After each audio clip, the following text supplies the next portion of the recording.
The story starts when Alan the alien recruited Invincible and his brother Oliver on a mission to bring Thrag down once and for all. He sent the duo to Thrag's desolate planet, Thraxa, only to find no sign of their target. As they searched, Mark felt a strange pull toward a deep, uncharted cave. Despite warnings from Oliver and the locals, he went alone into the darkness. But before he even started climbing, an unknown force grabbed him, yanking him down brutally. "Oliver," he yells into the comms, "if you can hear me, something is pulling me down. Crap." But then all signal cut out. It was too late. Mark crashed hard against the cavern floor, coughing through a storm of dust. Dazed, he blinked as a soft blue glow pierced the darkness. Floating ahead, a radiant alien entity pulsed gently, glowing with an intense blue light. The moment Mark touched it, the glow intensified. Then everything went white. He squints, muttering to himself, "I already know I'm going to regret this." At the cave's depths, when the light faded, Mark was back on Earth, butt-ass naked on the toilet, reading his favorite comic, Science Dog. His hands were smaller, his muscles less defined. And then the realization hit. He had traveled back in time to the exact day he first got his powers. "Mark, hurry up in there, okay? You're going to be late for school." It was the voice of his mom, Debbie. Now a teenager again, Mark moved through the motions of his old life. Breakfast with his parents and watching his dad battle monsters on the TV. Still oblivious to the situation, Mark exclaimed, "I'll go help him." But Debbie just mocks Mark and laughs, unaware of Mark's powers. "Good one. You going to have the school bus make a stop in Taiwan?" At school, the first thing he did was approach Adam Eve, telling her he knew her secret identity. Eve was skeptical until he privately listed the names and powers of her entire team. His knowledge was too specific to ignore. Intrigued but alarmed, Eve brought him to the teen team's hideout, only for him to be met with Rexplode. Yep, Eve was still with Rex in this timeline. Though the others were suspicious at first, calling him a spy, Mark quickly proved his credibility by revealing Robot's hidden identity, knowledge very few people could ever know. Robot, shocked but composed, encouraged Mark to use his knowledge wisely. "I just worry that by trying to fix something, you could just as easily make things worse." Mark agreed.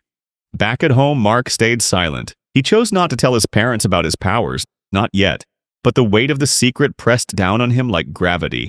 That night, unable to hold it in, he launched into the sky. The cold wind whipped past as he climbed higher and higher until the world below became nothing but a blur.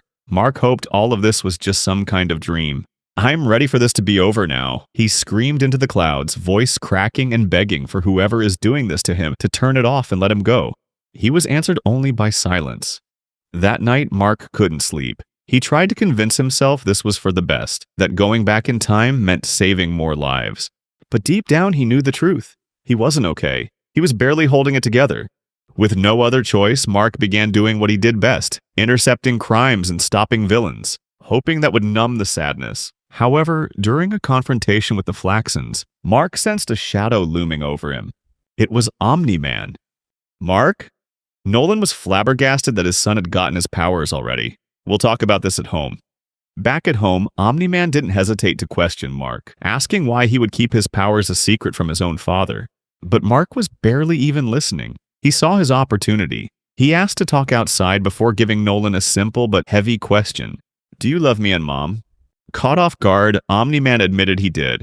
Of course, he truly loved them both deeply, but Mark pushed further, revealing that he knew about his father's true Viltrumite mission. "Please, Dad, please don't try to conquer the planet." That was the request that finally changed the mood.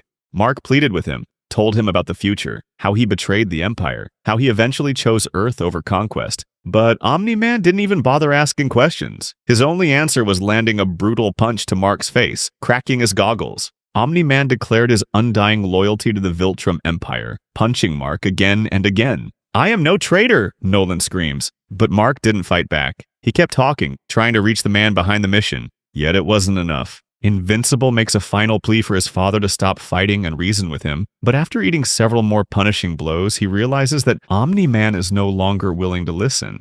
Bruised and broken, Mark flew away, not to retreat, but to lead his father somewhere. Omni-Man chased after him, slamming him back into the ground with a devastating impact. His true colors were revealed once again. "I won't stop until I've beaten some sense into you." This planet's fate was decided the moment our people discovered it. But what Omni-Man didn't know was that they were right at the doorstep of the Guardians of the Globe, the very heroes he had mercilessly slaughtered in the original timeline. Omni-Man? What are you talking about? The immortal demanded an answer. Mark wasted no time. He told them everything about how Omni-Man had been lying to everyone this whole time. At first, they hesitated, but then Omni-Man did the unthinkable. He killed the immortal with a single punch, turning him into a cranberry donut like all Viltrumites do. The bloodshed was happening all over again. Mark's final attempt at saving Nolan was met with a gruesome backhand across the head, blood spewing from the impact like a broken faucet. Abruptly, Red Rush, the team's speedster, arrived to assist. War Woman, Green Ghost, and the rest of the Guardians also unleashed everything they had. Green Ghost phased inside Omni-Man's body, damaging him from within. He then signaled for War Woman to deliver the final blow, knocking Omni-Man out cold. Dick, the immortal murmurs under one last breath. Just as the team debated on what to do with the injured Omni-Man, Cecil Stedman arrived, taking him into custody. When Mark explained who he was, what he knew, and how him and Cecil had worked together for a long time in his timeline, Cecil saw the value in having someone who had already lived the future. You know what, kid? I like you already. Then he arranged for Mark to go see his father, hoping Mark could talk some sense into him as Earth still needed him. What happened next shocked even Mark. Before Mark could apologize, Omni-Man stopped him and offered his own apology. He said he'd realized something during the battle, that he did love his family more than his loyalty to Viltrum. Everything you said? It was right. You were right.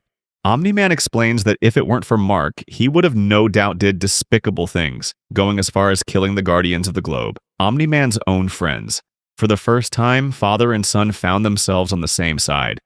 Not long after, Alan the alien visited Earth. Mark told him the truth about Omni-Man, and to everyone's surprise, Omni-Man agreed to join the coalition against the Viltrumites. It was a massive shift in the timeline. Meanwhile, Mark continued fighting crime on Earth, saving people, righting wrongs. But something felt missing. At night, when the world was quiet, he'd think about his daughter, his wife, the family he left behind in the original timeline. One evening, the blue alien entity reappeared. It praised Mark for saving countless lives. But Mark was inconsolable. He missed his family deeply. "I want to go back," he said. "I want my daughter." The entity was furious, calling him selfish, but it relented. Mark awoke in the ruined cave. He panicked. Had it worked? He flew straight to Earth faster than he ever had before. When he arrived, Adam Eve was there, but scared and confused by his sudden reappearance. "Where's Tara?" he asked, eyes wide. She brought him to their daughter, and as Mark held her in his arms, the joy hit like a wave, but so did the pain.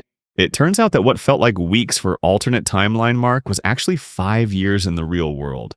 He had missed her first words, her first steps, her early life. Mark had saved a world, but lost time with his own.